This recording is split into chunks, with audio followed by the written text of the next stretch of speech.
ആ നീ എപ്പോ വന്നേ? ഞാൻ ഉച്ചക്ക് വന്നു. പിള്ളേരെ കൂട്ടിയില്ല? ഇല്ല, കൂട്ടിയിട്ടില്ല. അമ്മ എടുത്തു. അമ്മ കുറച്ച് വളർന്നോട്ട്. എന്തല്ലാമേ? സുഖം തന്നെ. ഞാൻ നാളെ രാവിലെ പോകും. നിങ്ങളെ ബുക്കിങ്ങനെ വന്നേരം ഇങ്ങനെ തന്നെയാ.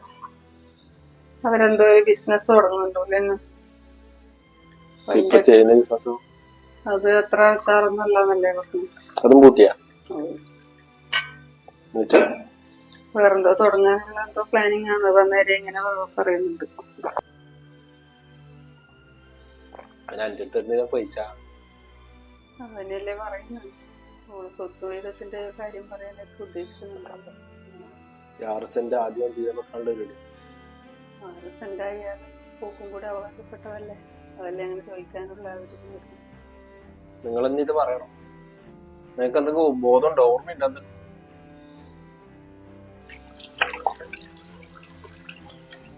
ഓടെ കല്യാണം കഴിയുമ്പോ അനക്കത്രേ വയസ്സിൽ നിനക്ക് ഓർമ്മയുണ്ടോ? നിങ്ങൾ തന്നെയാ പറഞ്ഞത് ഒക്കെ അച്ഛൻ്റെ അകത്ത് കുട്ടിയാണ്, അതുകൊണ്ട് 20 പവൻ കൊടുക്കണം. ഞാൻ ആടുന്ന് കടം മേടിച്ചിട്ട് ഞാൻ കൊടുത്തിട്ടില്ലേ? അതിന്റെ കടം തന്നെ ഇപ്പൊ അത് വീട്ടിൽ തീരുന്നത്. അപ്പോഴത്തേക്ക് ഓരോ ബിസിനസ് തുടങ്ങണം എന്ന് വേറെ പൈസ ഞാൻ കൊടുത്തു. നീ ഇപ്പൊ ആദ്യം ഷെയർ വേണമെന്ന് വെച്ചാൽ ഞാൻ എടുത്ത് കൊടുക്കണ്ടേ? ഈ വീടിന്റെ ഭാഗ പറയുന്നത്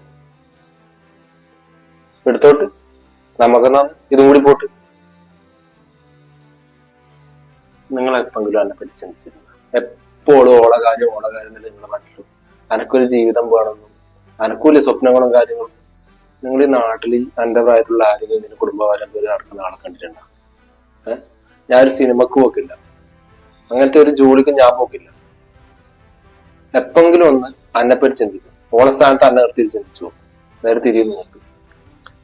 ഭാഗം വെക്കാനാണെങ്കിൽ ഭാഗം വെച്ചോ. അനക്കൊരു എതിർപ്പില്ല എന്നോട് പറഞ്ഞു. ഷെയർ വയ്ക്കാൻ വേണ്ടി വന്നയാളെ.